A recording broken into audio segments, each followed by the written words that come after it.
welcome you to Portland International Raceway in Oregon for today's Budweiser G.I. Joe's 200 IndyCar race. A beautiful day here, sunny skies, 73 degrees. They say about a 40% chance of rain during the afternoon. Good afternoon, everybody. I'm Bob Jenkins, along with IndyCar driver Derek Daly, and to all of you, a very happy Father's Day. We've had a wide variation of weather here. On Friday during practice, sunny and very hot. Yesterday during qualifying, we had cloudy skies and rain. Today, sort of in between. What's that mean, Derek? I think it mainly means that some of the grid positions that we see here at the start of the race may not be truly representative of what some of the guys can do, because people like Sneva and Kogan are very far back in the wet, but they were very fast in the dry.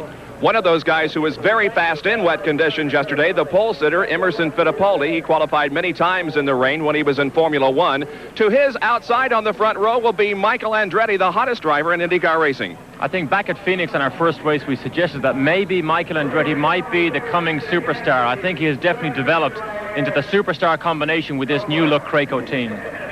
Jack Arute will be covering the pit area for us today during this 200-mile race here at Portland. He has more on our pole sitter, Emerson Fittipaldi. Bob, this guy's been on poles before, but in Formula One racing, his first pole ever in kart competition. Emerson Fittipaldi, first of all, congratulations. But the natural question is, can you sustain it from the pole? You qualified in the rain. Yes, my Marlboro car was very good on the rain, but was very good on dry. And running full tanks on dry, I was happy. I hope I can stay like that on the race. Now, what's the key here, Emo, as you look at it, starting in the pole position, going the distance here? Is it going to be fuel? Is it going to be tires? Is it going to be a driver against driver, or maybe driver against track? No, I think it's going to be is a very tiring race, physically, for the drivers. It's a long race. It'll be more tough, I think, on the fuel consumption. Now, looking over on the side of you, starting on the outside, is the guy that's the hottest driver in competition right now. That's Michael Andretti. What can you do to hold back Andretti in the onslaught that he's created through 1986? Oh, I think it'll be very tough. You know, Michael going to be trying hard to pass me, from the beginning, from the start of the race. And it is a long race. I hope I can do well today. Well, we'll be watching him from down in the pits with the entire Patrick Racing team. Let's go back up to the tower and Bob Jenkins. All right, thank you, Jack. We look forward to your reports from the pit area. One driver who will be starting in 17th position because of an incident during qualifying yesterday, Johnny Rutherford. His car made contact with the wall. The front end of the car was heavily damaged. However, the crew has worked all night, and they have that car ready. Johnny Rutherford is ready to go in this 200-miler. And it's all being brought to you by Budweiser, Beechwood Age, for that clean, crisp taste. This Bud's for you. By today's Chevrolet, who invite you to live the style, performance, and fun of Chevrolet in '86. And by Pennzoil Motor Oil, quality protection. Ask for it. We'll be back to take a look at the 21-car starting lineup and begin the Budweiser G.I. Joe's 200 from Portland International Raceway in a moment.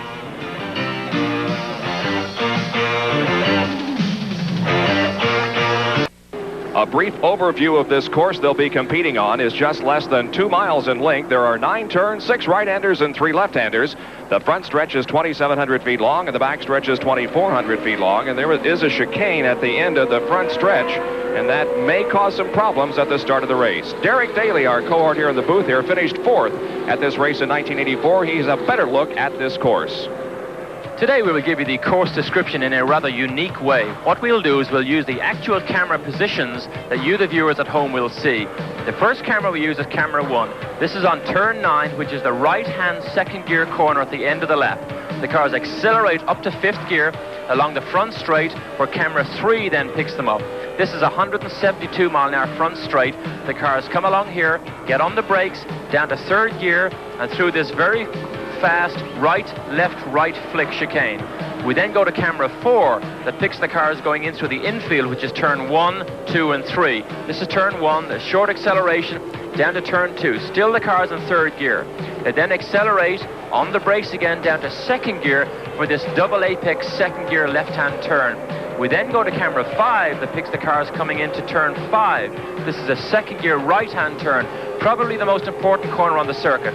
We then accelerate along the back straight where camera 6 picks the cars up just here, up to 5th gear, along this bumpy back straight. We then go down to camera 7, picks the cars up under braking, They're down to 4th gear, go through this very fast left-right flick. We then come back to camera 1, which takes the cars again through turn 9, this 2nd gear right-hand turn. Derek Daly with a description of the course. Now let's meet the 21 drivers and cars that will make up the grid for the Budweiser G.I. Joe's 200 here at Portland. Starting in pole position in the Marlboro March, car number 20 qualifying at 94.084 miles an hour, Emerson Fittipaldi. On the outside of the front row, in car number 18, the Craco STP Lean Machine March will be Michael Andretti from Nazareth, Pennsylvania. In row number 2, car number 2, Roberto Guerrero in the True Value Emerson March. Outside of the second row for today's race will be the number 4 Miller American March, crewed by Roger Penske and driven by Danny Sullivan. In the third row will be Raul Boisel in car number 22, the Copper Top Duracell Lola. On the outside of row number 3 will be car number 30, the Domino's Pizza Hot One Lola, driven by Al Unser Jr. from Albuquerque, New Mexico. Then going in row number 4 on the inside, the Newman Haas Lola. Car number 5 driven by Mario Andretti. And outside of the 4th row will be Bobby Rahal from Dublin, Ohio in the Budweiser True Sports March car number 3. The 5th row consists of Rick Mears in the number 1 Pennzoil Z7 March. Outside of the 5th row will be Jeff Brabham in car number 8. The field comes off of corner number 9, looking for a green, and the green flag is out. The Budweiser G.I. Joe's 200 is underway. And a puff of smoke there from someone. It could have been braking. We watched them go into the chicane, and everybody trying to get through there in good shape. It looks like everybody has survived, perhaps some tires off the course, but everybody hanging on and not spinning. Now they go into corner number 1, the long right-hander. It appears as if Michael Andretti has gotten into the lead here in the early stages of this race. Now they're into corners number 3 and 4. Before long, they will be heading down the long 2,400-foot backstretch, and speeds will increase to well over 120 or 30 miles an hour. Guerrero has gotten second place, and Emerson Fittipaldi, the pole sitter, it appears, has dropped back to at least 4th position. Now they are on that long back straightaway. There's Michael Andretti leading, followed by Roberto Guerrero running in 2nd position.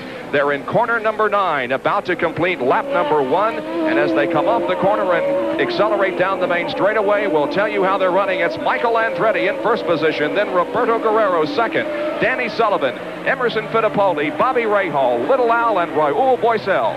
A very, very good start by Guerrero. He jumped away from that 2nd row starting position. Emerson Fittipaldi did try and get the jump on Michael. He must have missed a gear or something, because he went right from the front row to 4th position. So not a very good start for Emerson. But Emerson is the king of being consistent, so he'll be happy enough just to sit there in that 4th position for the moment. We'll give you the rest of the lineup. Roberto Moreno and Kevin Cogan in the 6th row. Villeneuve and Pim started in row 7th. Jose Legarza and Tom Sneva in the 8th row. The 9th row was Johnny Rutherford and Randy Lanier. 10th row, Dominic Dobson and Mike Nish. And starting in 21st position all alone, the promoter's option, Dale Coyne. The cars are on their 2nd lap down the backstretch. We're watching Emerson Fittipaldi, who's running in 4th position after having grabbed the pole for today's race in the rain yesterday. Michael Andretti just beginning to put a little bit of daylight between himself and Guerrero and Sullivan. Not unexpected, because Michael is very much the superstar combination with this new Craco team this year.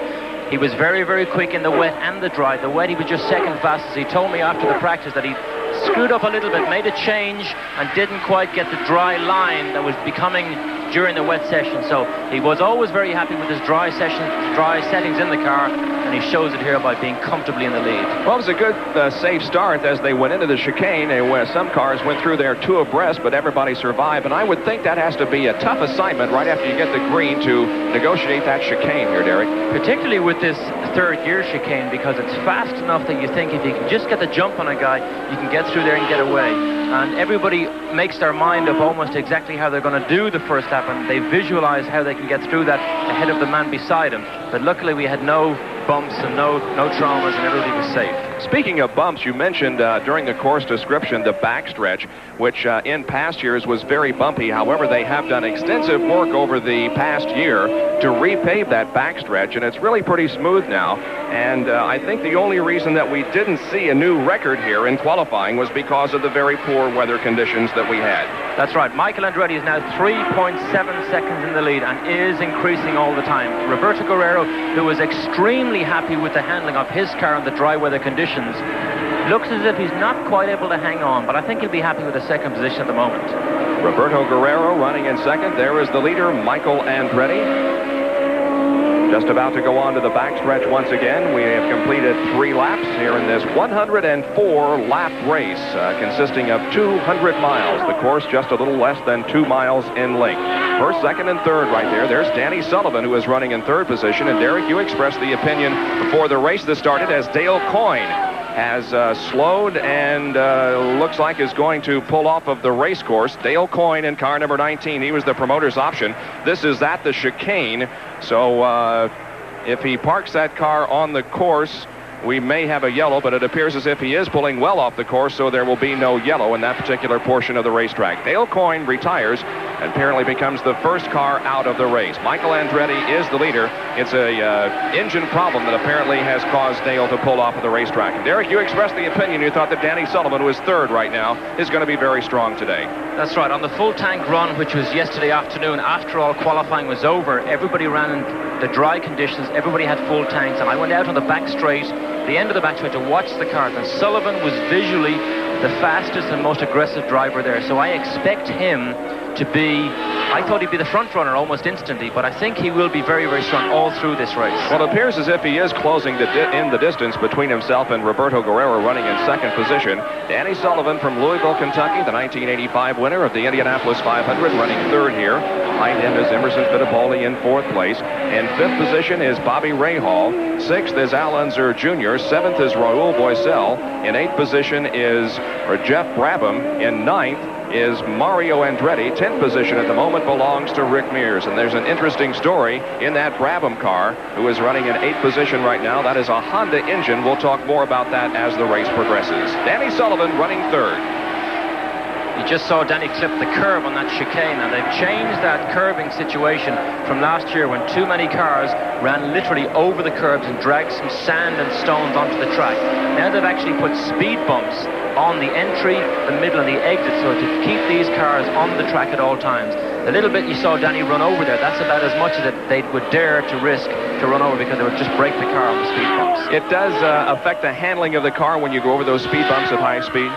It would affect it if it was the loaded side, but usually it's the unloaded side of the car that they will actually put on the curbs. All right, running in sixth position here is Al Unser Jr. in car number 30. Al, of course, began this race in sixth starting position, so he's running the same place he started, and Raul Boisel. And here's a driver that we perhaps were expecting to see some great things of, because he's an experienced road racer and experienced running in the wet conditions yesterday, qualified very well, was fifth fastest on the grid. Raul right now is running in seventh position, but making a nice pass on Bobby Rahal there. I spoke to Raul this morning, and he was very, very happy with the car. He said the main thing that slows him down is just his own experience sorting out this car properly. He was very fast, as we said, in the wet. He was fifth fastest, the fastest Lola in the grid. But I think the future looks very bright for Raul in his first full season as an IndyCar driver, driving with Dick Simon. Some side-by-side racing going on here, and the problem is that Bobby Rahal is off the pace. He is being passed by several cars. There goes Kevin Cogan to the outside and to pass Bobby, and there is Tom Sneva also right there, too. So it appears as if Bobby Rahal, who was in ninth position, or make that sixth position, is falling back somewhat. Rahal has never finished well here. He qualified fifth in 85, but he's never managed to finish well here. The Indianapolis 500 champion of this year, this is not going to be his day. And it also appears as if Emerson Fittipaldi may be having some problems. We get the word that he may be experiencing some clutch difficulties, so we'll watch for that. Bobby Rahal is coming into the pitch. As he came off of corner number 9, he swings into the pit area. Here is Jack Arute. Bobby Rahal brings his Budweiser True Sports entry into the pits. Definitely an unexpected pit stop. They take a look. They've got to bring it over to get the jack up. That was a costly move. They're looking underneath the side trays, and now they're saying toot for knee. Turn it off. We'll get a word with Bobby Rahal in a moment and be back to you. A very unfortunate race for Bobby Rahal from Dublin, Ohio, and of course he has experienced some very sad moments this past week, because his car owner Jim Truman passed away last Wednesday night. We'll tell you more about that as the race progresses, but it's going to be an early out for Bobby Rahal. He just simply came into the pits, turned off the engine, and that is it. Now we have the Skull cars running together out there on the racetrack, Tom Sneva and Ed Pym. The leader of our event is Michael Andretti, and we'll be back with more of our live coverage right after this.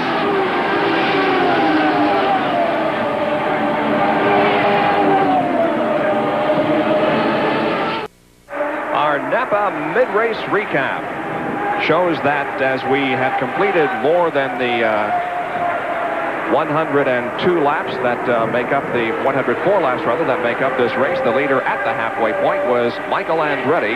He had led 50 laps, the margin about 1 second, 55 minutes and 35 seconds, the time of the race to that point. We had 4 different leaders at that time. Average speed 109.34 miles an hour. We had no overall cautions and 7 cars on the lead lap with a total of 14 cars still out there on the racetrack competing. The cars out of the race: Dale Coyne, Bobby Rahal, Dominic Dobson, Roberto Moreno, Rick Mears, Jose Le Garza, and Johnny Rutherford, the most recent to drop out after 42 laps.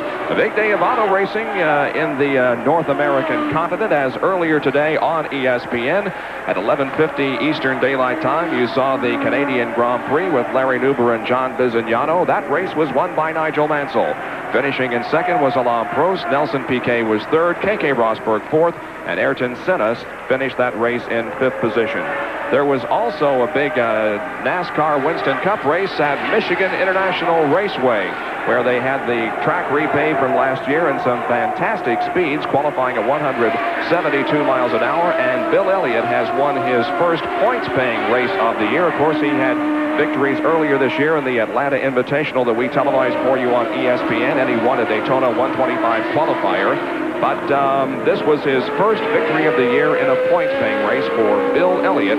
Harry Gant finished in 2nd position. And resurfacing up there in Michigan, Derek, where unfortunately you had a terrible accident a couple of years ago, could mean speeds well in excess of 220 miles an hour when the Indy cars visit there. I think usually they get 3 or 4 miles an hour quicker than the Indy qualifying speeds. And if Rick did 217 at Indianapolis, it definitely points to speeds in excess of 220 miles an hour. The average speed in this race to this point at the 50-lap mark, 109.340 miles an hour. It's been a very consistent speed that we have seen in this race. They started out with an average speed of about 111 miles an hour, but have dropped down to 109 and have stayed there for the last few laps. So very consistent, but a very fast pace being set here by Michael Andretti. The interval between 1st and 2nd, there you can see it. Here comes Danny Sullivan in 2nd. The 2nd car there in line as Kevin Kogan is between himself and the leader, Michael Andretti. But Danny Sullivan now running about 5.3 seconds behind Michael Andretti, with Roberto Guerrero running 3rd, about 6 seconds behind the leader. In 4th position is Emerson Fittipaldi, and running 5th here at this point is Al Unser Jr.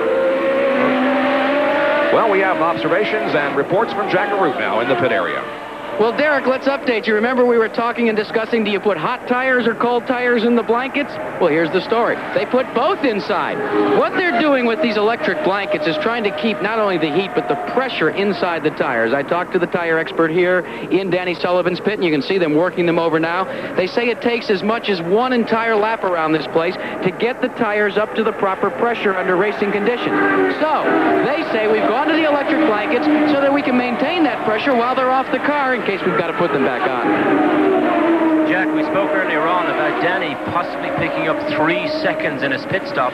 That put him ahead of Roberto Guerrero. I wouldn't mind betting that it was actually the hot tires that gave Danny the advantage. So there's the high-tech world now coming more and more so to Indy cars, and I think that may be just the advantage Danny has. You know what you talk about that, Derek? Remember Mark Donohue, the driver for Roger Penske in the early days? You know what they used to talk about? The unfair advantage? Right. We may have stumbled across one right here. I think we did.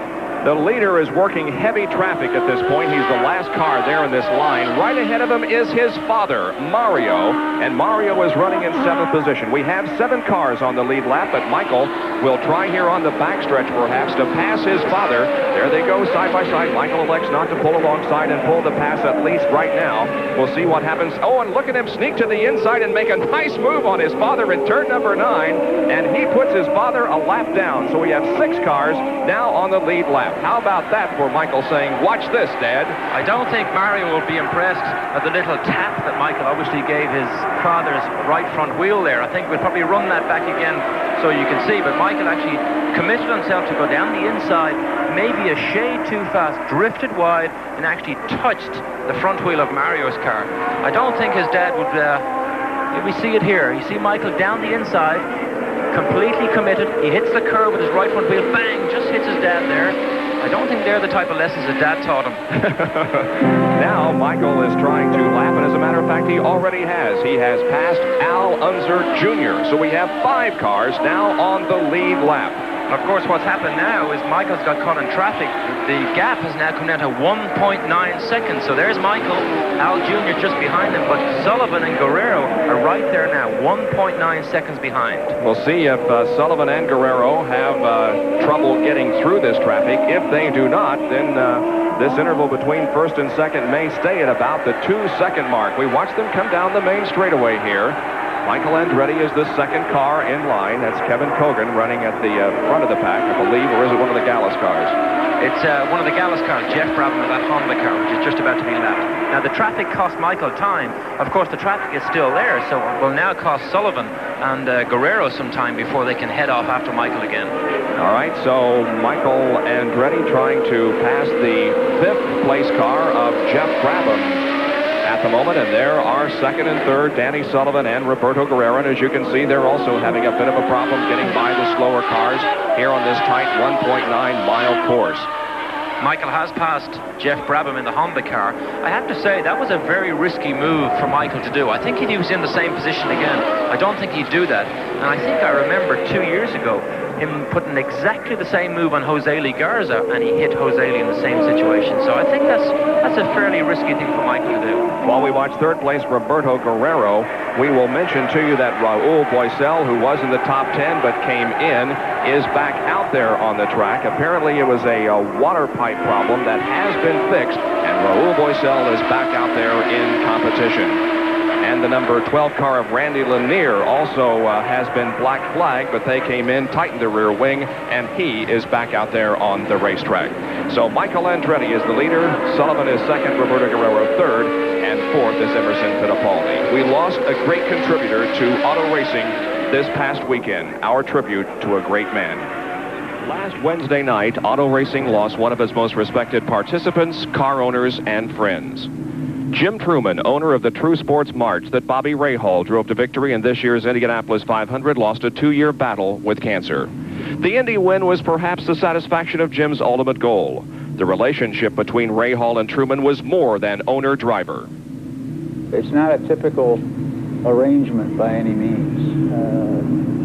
If Bobby were to get hurt or quit tomorrow, I don't know what I necessarily would decide to do at that point, because we've come together. My feelings about him haven't changed any since he passed away. I felt as strongly about him before his death as I do afterwards, and sure, we're going to miss him. There's no question of that, but we won't forget him, and we're going to do the kind of job that he knew we could do. That's why we were here in the first place, and with his assistance, and even though he's not physically here with us, his spirit carries on. Jim Truman was successful in all aspects of life. 2 national championships as a driver, owner of the Red Roof Inns motel chain, the largest privately owned chain in the U.S., and of course as car owner. But Jim didn't measure success with dollars, personal achievements, or material possessions. My version of success is to see how many other people I can help be successful, and it's very gratifying.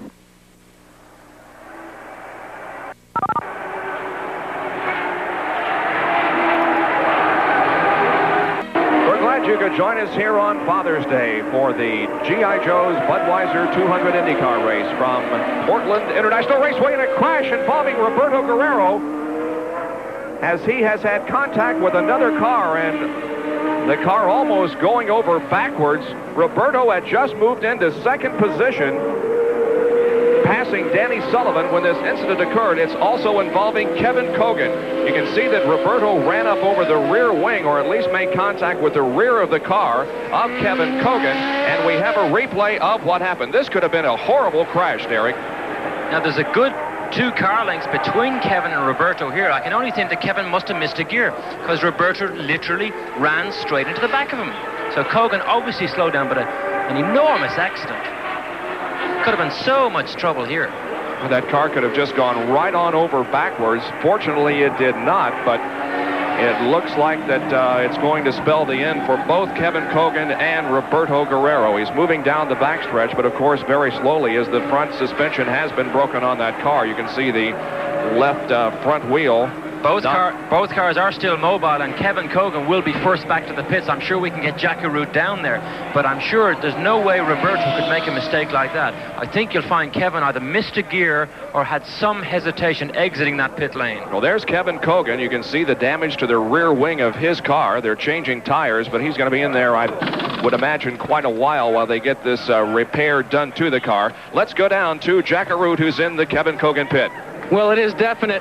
There's a lot of damage. There's oil leaking out of the rear end of the car. Kevin Kogan is sitting in there. The crew, Larry Curry-led crew, is looking it over, but they have killed the engine on the car. They are going to go through the process of changing tires, but from my uneducated eye, Derek Daly and Bob Jenkins, it's just about done. The afternoon for Kevin Kogan. I would think that is the situation, and a tough break for both of these drivers who are running in the top 10. Roberto was running in second place and having a great afternoon. So Roberto doesn't finish here again. Now, whatever chance they had of changing Kogan's wing to send him back into the race, there's no way they can repair Guerrero's car, because apart from the damage you see on the left front wheel there, the car was at least 4 feet in the air, and when it landed back down again, that's when most of the structural damage would be done. So that actual front suspension won't be the main damage on that car. Let's take a look at it once again. You can see that there is quite a bit of interval between Kevin Kogan and Roberto Guerrero as they come off of the chicane, but look what happens now, Derek. Suddenly Roberto gains on Kevin instantly. I mean, that doesn't happen normally. You see how high he was, 5 or 6 feet in the air with the front of that car. That would have virtually broken the car in half.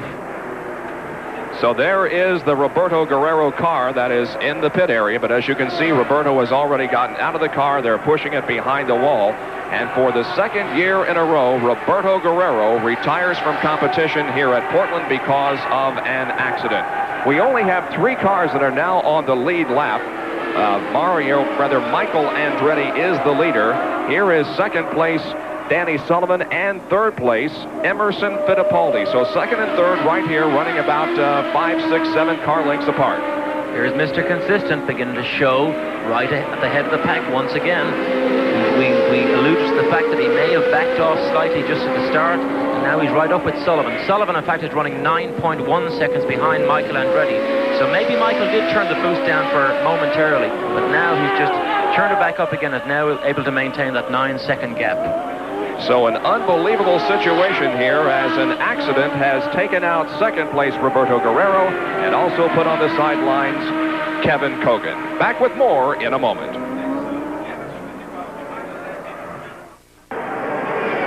Kevin Kogan has made his way out of his car, and he's here with me now. Kevin, what happened?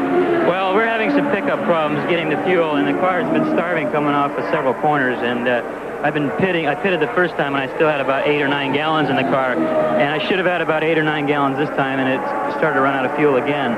So then when it sputtered, that closed the gap, and Roberto climbed up your wing. Yeah, I'm sure. It just when it started to die, he hit me instantly, so he must have been right on my tail when it started to starve. He probably was just a little too close.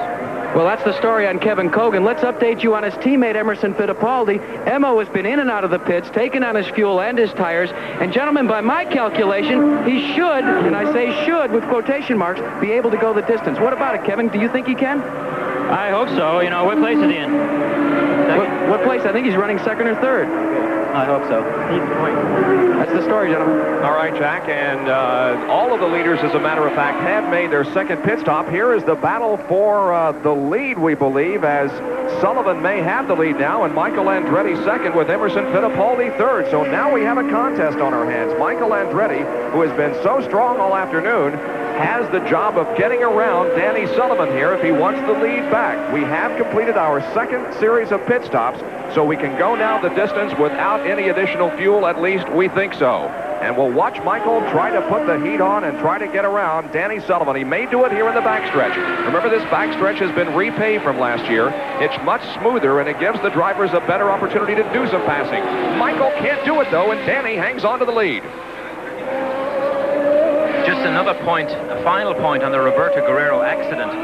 That's the type of situation where a driver is completely committed to the draft behind the car in front of him to maintain the aerodynamic toe. And that accident has absolutely no blame whatsoever on Roberto, although visually it looks as if he drove into the back of Kevin. By the same token, it wasn't Kogan's fault either, because he was having problems with the car. The fuel just wasn't picking up when he came off the corners. That's right. So here we have the battle for the lead, and Sullivan is up there, number 4, the Miller American Special, ahead of Michael Andretti. Now, Michael, I think, probably has enough in hand for him to sit behind Danny and not take any chances. You can see Michael takes a much wider turn entering these corners. Danny is going tight and trying to get out of the corners fast. Michael is turning left before he turns right. Makes a much smoother, bigger, wider sweep. May he be conserving it here and turning down the boost and just staying right on Danny Sullivan until the last 8 or 9 laps? I think when a driver has a car as good as this, tactics can definitely play a huge role, and he can afford to back off and think about things for a couple of laps, which I think he probably is doing here.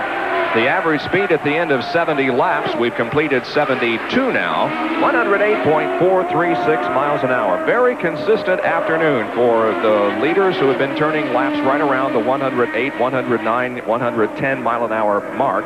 We have had no overall yellows in this race. In fact, very few what we consider to be serious incidents. The most serious, of course, was the Roberto Guerrero and Kevin Kogan incident. Now, there is third place, Emerson Fittipaldi. He's only about 4 seconds behind the leader. As far as our leaders are concerned, we have had Michael leading the first 31 laps.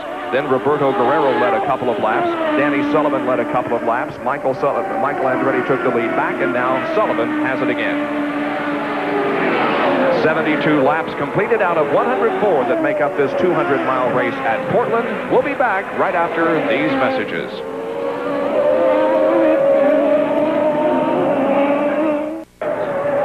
Outside of the True Value Hardware Transporter with Roberto Guerrero, and if it wasn't for bad luck, this team would have no luck at all. Roberto, another DNF. Yeah, it's just too bad, you know. Again, the car was just, you know, the True Value March was just running beautifully, and we were having a heck of a race. I was having a lot of fun, and, you know, it's just too bad. One of these days we're going to get it. Now, I know this is the first you've probably heard of it. Kevin Kogan reported that he had a fuel pickup problem, and it was as if all of a sudden he said he went through the corner and it just stopped. Quite a surprise for you. Yeah, I thought that he maybe broke a gear or missed a gear or something. Something happened because he slowed dramatically as I was setting myself up to pass him, so it just didn't leave me much room, unfortunately. Is it difficult for you to keep a positive mental attitude with the litany of problems that are really not your fault that have befallen the team over the last couple of weeks?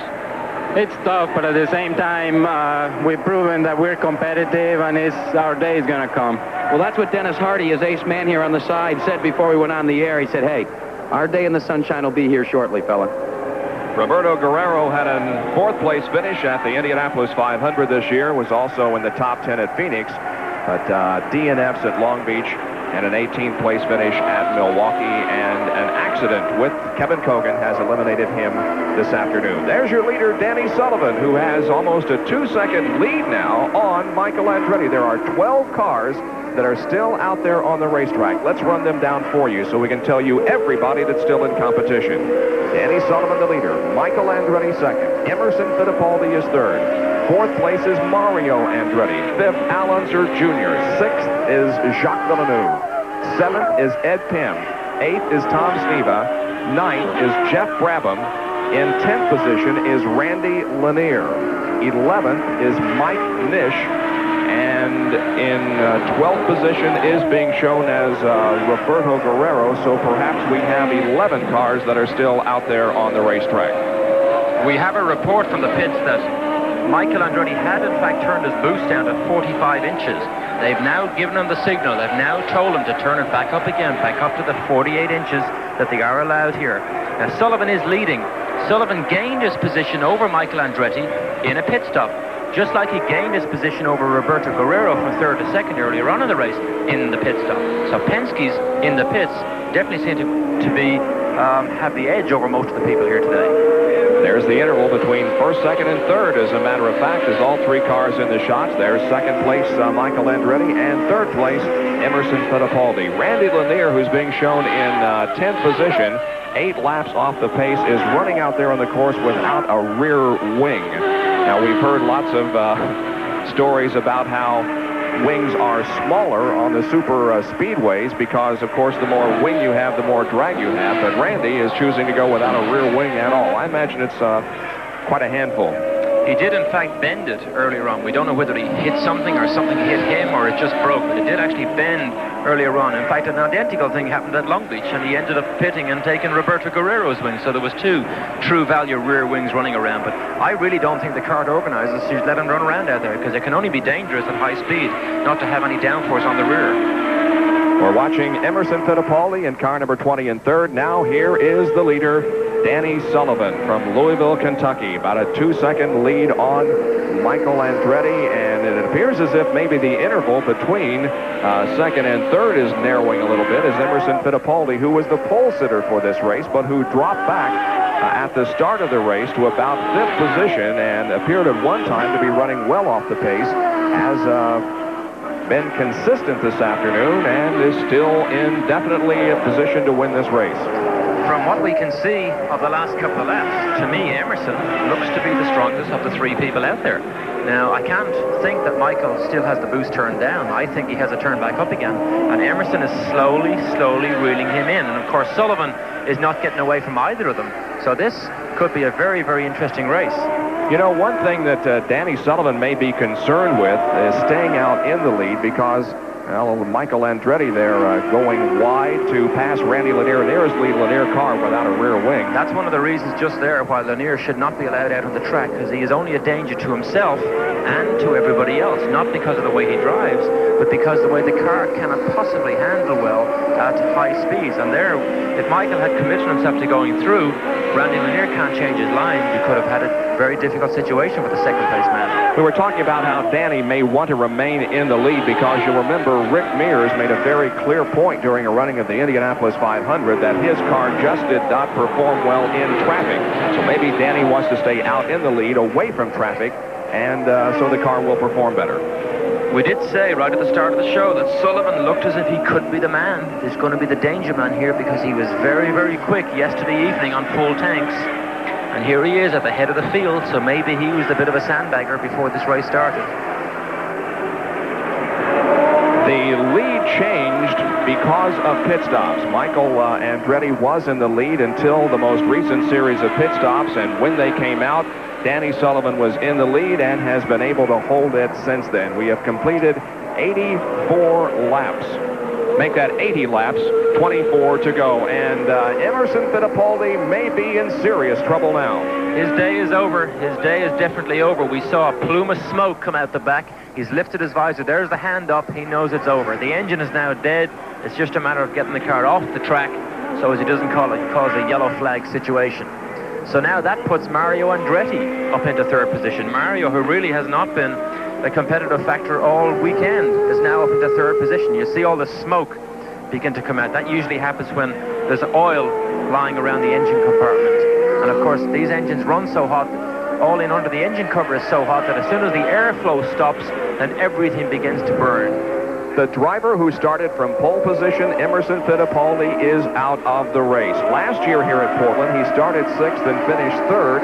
And aside from his win at the Michigan 500, one of the better performances last year for Emerson, but he just could not keep the car together for the 200 miles here this afternoon. I think his strategy seemed to be perfect. He was coming on strong just to the right time. Now we have a real battle for the lead as once again Michael Andretti has sneaked up on the rear wing of Danny Sullivan, and Michael may be making a bid right here. They come off the corner. They're in corner number 5. Now 6. They look like they're almost touching wheels, and they do! Danny Sullivan crashes into the wall, makes heavy contact as he and Michael touched wheels. Just going on to the back straight at corner number 6. Danny Sullivan has crashed. He is out of the race. I don't know whether there will be any damage to Michael Andretti's machine or not, but boy, Danny took a real shot. There's a situation where 2 cars needed the one piece of road. Michael tried to go around the outside of Danny, which in a road race is almost impossible to do, but he did try and make it, and both cars accelerated out, touched, and Sullivan is out instantly. Michael Andretti has gone by our position here in the booth. He does sound okay, but we're going to run a replay here and we have another look. You see Danny's on the right-hand side of the road. The ideal position is to be on the left-hand side for a fast exit. So Michael tries to go around the outside. That's a very risky, difficult move. They now both accelerate together. Danny sees him, pulls over a little bit. Michael is now out of room a little bit. Now there's a left-hand kink. Michael has nowhere to go over the curb. Pushes into Danny. The wheels lock. And Danny's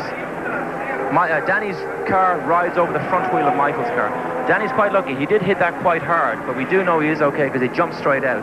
But there's a typical situation of 2 cars needing the one piece of road, and when you're battling for the lead, it's very, very difficult to give up. That car got on 2 wheels before it hit the wall hard, and Michael Andretti appears to have a flat right front tire, or at least something wrong with the suspension. Yes, definitely the right front is flat, and you can see how he's having difficulty braking the car. He does break off of corner number 9 and brings the car into the pit area. And let's see if this is going to be just a situation of changing the tire where it will be terminal. Here's Jack Arute. Michael Andretti has pulled his Graco car into the pits, and it is a tire only, and we qualify that. The right side, the right front, you could see it. It was just totally ripped apart off the rim. They're checking underneath the car, one of the cart officials, to make sure there's no damage. Andretti is down, and he's away. A good stop, but a costly one for Michael Andretti, especially after that crash. Michael Andretti back out on the racetrack after contact with Danny Sullivan, and Michael maintains the lead. Now running in second position is the other Andretti. Mario is second. Al Unser Jr. becomes our third place runner right now. Tom Sneva is fourth. Jacques Villeneuve in fifth position. Let's see now if this car is going to perform as well as it did before that contact with Danny Sullivan. I think it will. I don't think he actually made hard contact. 2 wheels rubbed together, and Danny's rode over Michael's right front. Michael didn't actually crash into him, didn't actually hit him hard. Danny rode over him. So I think with the tire change, I think he's going to be home and dry now. Well, you'll recall 2 years ago in the inaugural race here at Portland International Raceway, Al Unser Jr. won this race, making it a son win on Father's Day. Last year, Mario Andretti, father, won. Here in this race, son Michael Andretti is leading, so the Father's Day type thing could still be a factor here in this race today at Portland. We spoke earlier on about when you get on a roll, everything goes your way. Well, Guerrero has not been on that roll for a long time, and if anything goes wrong, it can go wrong with him. Twice we've seen Michael crash into cars in this race, and he comes out smelling of the Portland roses. There is Michael, and the car appears to be still performing okay. Here is second and third position, and they are on the same lap, so battling for that second position. Mario Andretti is in front right now of Al Unser Jr., but only by just about 2 or 3 car lengths. These are the 2 Lolas that are left strongly in the field. Lola just hasn't been on the pace here all weekend, but with all the accidents and all the mishaps, we have a March Lola situation in the top 3. And running in fourth position behind Al Unser Jr. here is Tom Sneva, who is continuing to have a good race. He is currently second in points with 44. Michael Andretti, the leader of the race, is the points leader in the CART PTG IndyCar World Series with 52. Tom Sneva, who is running in fourth position, of course, performing for his sort of hometown crowd here this afternoon. Tom originally from Spokane, Washington. We have completed 85 out of 104 laps here at Portland International Raceway. The lead continues to be held by Michael Andretti.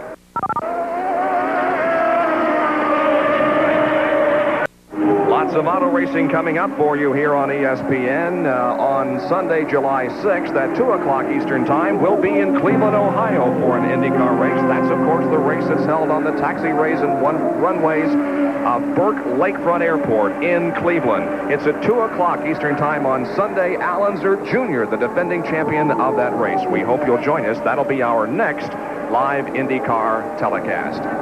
Tom Steva from Spokane, Washington, in car number 33, Spokane originally, now living in Arizona, doing a fine job in car number 33, the Skull Bandit. He is in fourth position, about 57 seconds behind the leader, but on the lead lap. And Tom Steva, as we indicated, is second in points going into this race. His finishes have been a second at Phoenix, a fourth at Long Beach, a very disappointing 33rd place finish at the Indianapolis 500 after he crashed on the pace lap. And he was second last week at Milwaukee, although he did run out of fuel on the very last lap.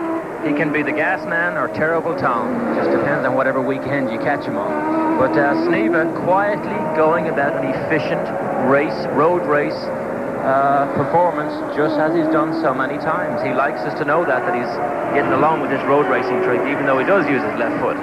Well, he really is. Performed well on the road courses this year, and his fourth place finish here is going to perhaps keep him in second position. You can see he smoked the tire a little bit, the right front there when he went to the corner.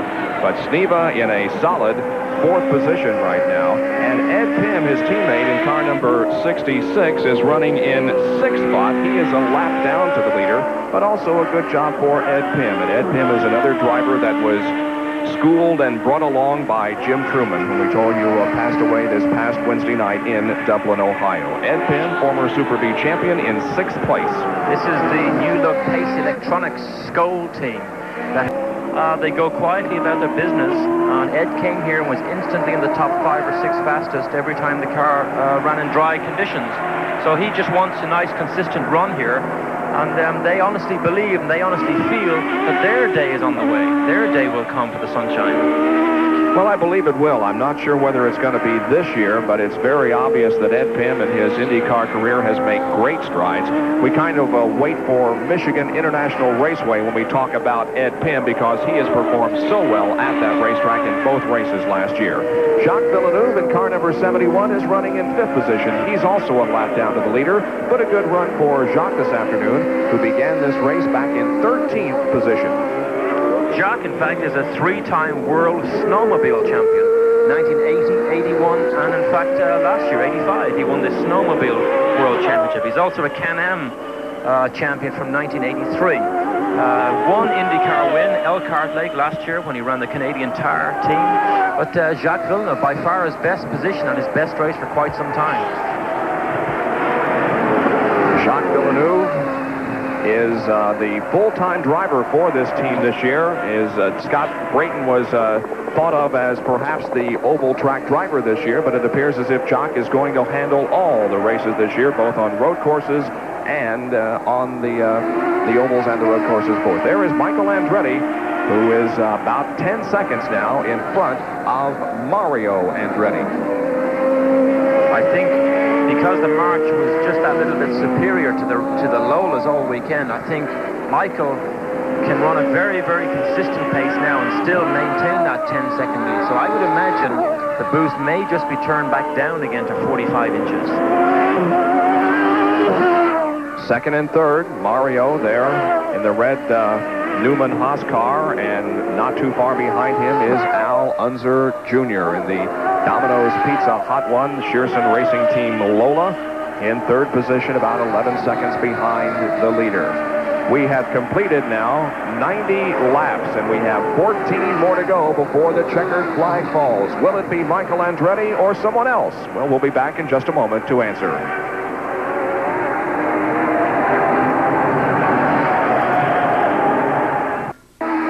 Jenkins, Jack Arute, and Derek Daly back at Portland International Raceway for the Budweiser G.I. Joe's 200, and we are nearing the final stages of this race. We've got about 12 more laps to go. At the moment, Michael Andretti is leading by about 10 seconds over Mario Andretti. Al Unser Jr. is third. Fourth place is Tom Sneva. Let's go down to Jack Arute for more on this boost situation that we've been talking about the last few minutes. Jack? Well, Bob, Derek Daly was absolutely correct about turning the boost up and then turning it back down. I talked to Barry Green, the crew chief. He said, we've gone back down trying to conserve fuel, but you want to know why? It's empty. Well, you only get so much fuel, and if that doesn't run, there's nothing you can do. You run out of fuel just like Tom Steva did last weekend at Milwaukee. Watching this second and third place battle once again now. Here comes Michael down the main straightaway and completing lap number 93. So we have 11 more laps to go. Just to give you an idea of the difference the boost makes when he turns it down, 6 laps ago, the gap between Michael and Mario was 14.4 seconds, and it progressively came down to now it's 8.9. So we can tell instantly by the lap times and by the gap that Michael had that boost turned down.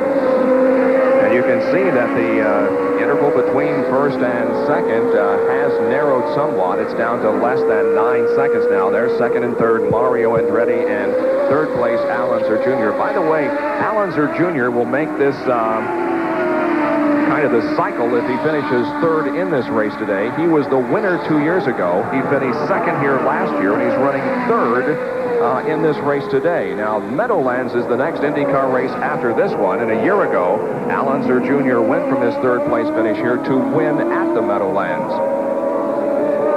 Michael has now put another lap on, the first lap on Tom Sneva. So now there's actually only 3 cars. The first 3, Michael, Mario, and Al Jr. are the only cars on the same lap, on the lead lap. Once again, coming down the straightaway, second and third position, Mario and Al Unser Jr.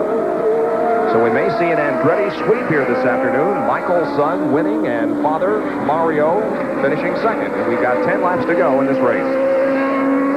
And we've had, I would say, what would have to be 2 very serious appearing accidents, at least for a road course, when Roberto Guerrero ran up over the rear wheel and wing of Kevin Kogan, and then the accident that put Danny Sullivan into the guardrail hard not too long ago while he was battling with Michael Andretti for the lead. But nobody has been injured in this race. All has gone well to this point, and Michael Andretti is continuing to set the pace. 3 cars, as Derek said, on the lead lap with a 9-second advantage for Michael Andretti over his father. We'll be back right after this.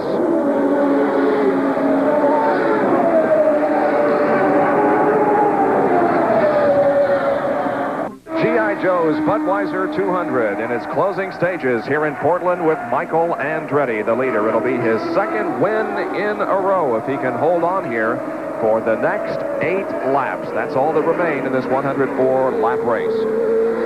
Lady Luck definitely sat in with Michael all day today because we saw him hit his father, Mario, earlier on in the pass. We saw him have quite a collision with Sullivan, where Sullivan obviously came out the worst. And we saw him then get a puncture. He had to make a pit stop. And he still is in the lead. He still makes this look easy.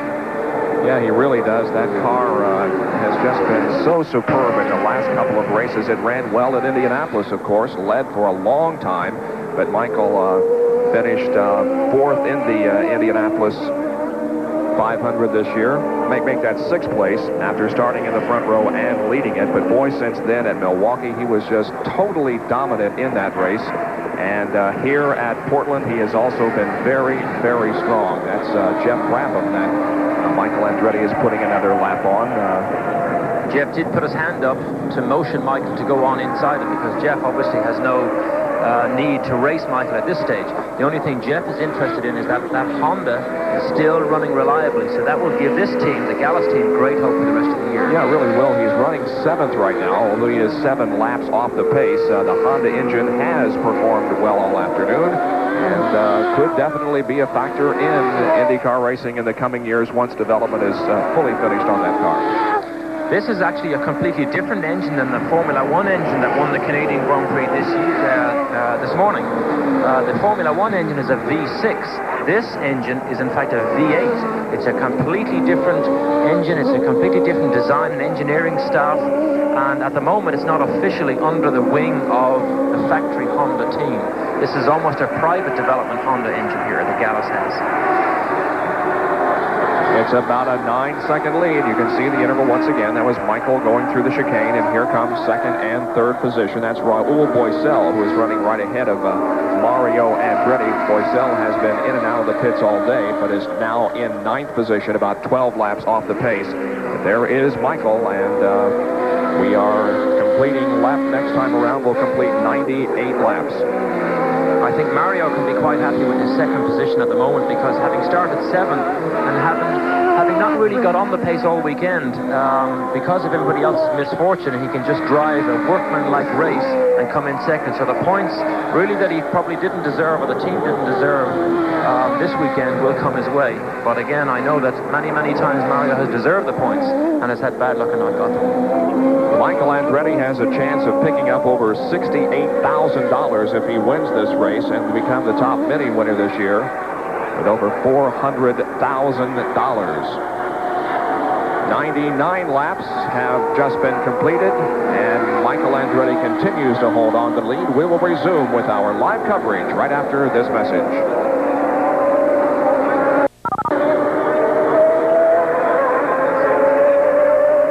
Rejoin us here at Portland International Raceway. There is some real concern that has surfaced in the last lap about whether or not Michael is going to have the fuel to finish.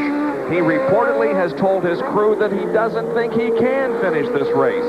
So the next 4 laps are going to be very important in the outcome of this race. Mario Andretti is running second. Can Michael have enough fuel to go the distance? There's Sandy, his wife. She obviously has heard the news, and she's very, very concerned. The last 4 laps, the gap was 8.6, came down to 7.9, 7.2, and now it's 6.2. So Michael Andretti is definitely in trouble. He's definitely conservative at the moment. Going to be an interesting conclusion here. Michael may have to either turn down the boost to the point that his father can catch him, or he may run out of fuel completely. Some of you may remember the Indianapolis 500 when Bobby Rahal's light came on, the fuel light. These cars carry a fuel light. When it gets down to the last couple of gallons, the fuel light comes on, warning the driver. Now, if Michael has told his crew that he doesn't think he's going to make it, that means the light is on. But now with Bobby Rahal, he said the light broke, and it came on 4 or 5 laps earlier. So Michael now has the risk of whether he backs off and lets everybody catch him, or whether he believes the light and stays on the power and runs out of fuel. Passing Ed Pym and putting Ed another lap down. Ed now goes 3 laps down, but continues to run in 6th position. And we understand that Pym may be out of fuel. He is only coasting on the backstretch, so he may have run out of fuel completely. Here's the second and third car. There's Mario in your picture now. There's little Al Jr. just behind him. So here's the leader. You'll just see the gap now. You'll actually see it. It was 6.1 last lap. That's Michael, Jeff Brabham, who's lapped, and Mario just gone out of your picture there. So the gap is reducing all the time, every lap. It definitely is, and we've completed 102 laps. Next time around, they'll get the white flag. There'll be only 1 more lap to go. They're averaging 107.828 miles an hour at the end of 100 laps. The question is, does Michael Andretti have the fuel to complete about a lap and 3/4 right now? He is being chased by his father, Mario, and Al Unser Jr. There they are. They've been running second and third for several laps. Al Unser Jr. has been unable to pass Mario, staying in 3rd position. Here's Michael Andretti going through corner number 6 and onto the backstretch, and here comes 2nd and 3rd position. Jeff Brabham raises his hand, directing Mario and little Al by, so they can set off to catch the leader, Michael Andretti. That's a good professional move by Jeff, but there's no need for him to be there. He's not in the race battle. He just lets the guys go ahead and just finish the race on their own terms. Here comes Michael Andretti off of corner number 9. He's on the main straightaway, and the white flag is showing he only has 1 more lap to go, less than 2 miles, and this race will be over. Let's see if that car has enough fuel to go the distance. His wife looks toward the heavens and says a moment of prayer, hoping that her husband does have the fuel that will put him in victory lane for the 2nd consecutive IndyCar race. Last week, a dominant winner at Milwaukee on the Mile Oval. A completely different kind of racetrack here this afternoon in Portland, Oregon. But he still has the lead. He's rounding corner number 3 now, heading slightly uphill into corner number 5. The gap when he passed our booth was 2.9 seconds, so he is very, very conservative. Mario is catching him at the rate of 2 seconds a lap. He is on the backstretch on his final lap. This normally would be the second fastest portion of the racetrack, but Michael Andretti is not going as fast this time as he has in previous laps. It appears as if he is going to make it. He's in corner number 9, the final corner on this racetrack.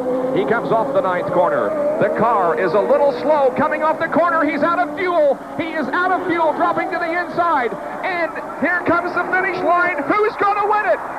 I think it's impossible to say at this point who won the race. It looks like Mario. Unbelievable. Michael ran out of fuel as the car came off the 9th corner. He dropped to the inside. Mario and Little Al were coming quickly. They pulled up and they finished literally side by side at the start-finish line. It appears as if Mario might have won, but we're going to hold off any definite conclusion on that until we can study perhaps the videotape. Officially, we have Mario as the winner, Michael in second and Al Jr. in third. And I think Michael's wife also thinks that he's lost it because she is in tears down the pit lane at the moment. Well, it's perhaps the closest and best IndyCar finish in history. Let's go to Jack Arute, who was at the start-finish line. Jack, in your opinion, who won? No question. Mario Andretti beat him by a scant 4 inches. It was that close. It sputtered. It spurted. Mario, with the killer instinct, even though it was his son, stayed in the throttle as they came across the stripe. It was that close. Well, the data speed does show indeed Mario Andretti as the winner of the race. Michael second, and Al Unser Jr. third. Well, we said earlier on that Mario was going to pick up second-place points, which he probably didn't deserve on the team's performance this weekend. Here he is with first-place points, so hey, he deserves it now because he's done the job. He hung on in there. He drove hard. I don't remember ever an IndyCar race as close as that. Do you, Derek? This is a regular Formula One thing when people run out of fuel with 1 lap to go, but we've never actually seen it in IndyCars. And many, many times we've spoken about fuel and fuel problems at the end of these IndyCar races. And when the cars do finish, you think, well, what are they talking about? But here's a prime example where we knew Michael was in trouble, and we just waited and waited. We thought he would get away with it, but he didn't. Mario just caught him at the end. Wow. Mario Andretti has won the G.I. Joe's Budweiser 200 from Portland. He only led 1 lap, and that was the last lap, and he won by a matter of inches over his son Michael, who led most of this race. Victory lane beginning to form now down there on the start-finish line on the racetrack itself. Jack Arute has made his way into that area of the race course, and we'll get a word with Mario in just a few moments. To once again explain what happened, Michael Andretti had about a 6-second lead with about 10 laps to go, but ran out of fuel coming off of the final corner on the final lap. He dropped to the inside of the racetrack. His father Mario passed him at the start-finish line to win. Michael finished second. Al Unser Jr. was right there also in third position. So we will be back to talk with the winner and the surprise winner of this 200-mile IndyCar race here in Portland in just a moment.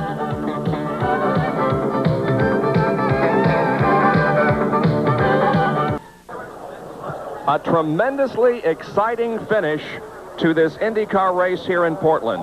The winner is Mario Andretti. Second, Michael. Third, Al Unser Jr. Fourth was Tom Sneva. And fifth was Jacques Villeneuve. It is the closest IndyCar finish in history, 14 100ths of a second, and here is the end of the race. Derek? You see Michael round the last turn here. Now immediately you can see he's in trouble because he's in the middle of the road, the shortest route to that checkered flag. He's in the middle, just hoping and praying that there's enough fuel to get him over the line. You can see Mario closes, and they just get to the line here. Mario was what? A nose cone ahead? Yeah, 1400ths of a second was the closest finish until today. That was at the Michigan 500 that Andretti won as well. But this one was even closer than that. This has to be measured in feet or even inches. Unbelievable finish, and really a big disappointment for Michael, who definitely had the superior car all afternoon. Here we see it again. These 2 lines across the track at the finish line. Mario is just about the length of his nose cone ahead, so he pays back Michael for the little tap that Michael gave him earlier on. So Mario had his last win here at Portland last year, and he begins another perhaps streak here this afternoon. Today's Winner's Circle interview is being brought to you by Goodyear Eagles. You either have Goodyear Eagles or you need them. Here is Jack Arute. Well, Mario Andretti, happy Father's Day. Well, I tell you, I take that. That's the most wonderful greetings he could have given me today, and I guess Michael just ran out of fuel on time, and funny thing is, I don't pity him at all. You know, you always said all the time that Michael came up and started running Indy cars, and people like us would say, well, what if it came down to you and your son? Would you stay out of it? No question now what you'll do.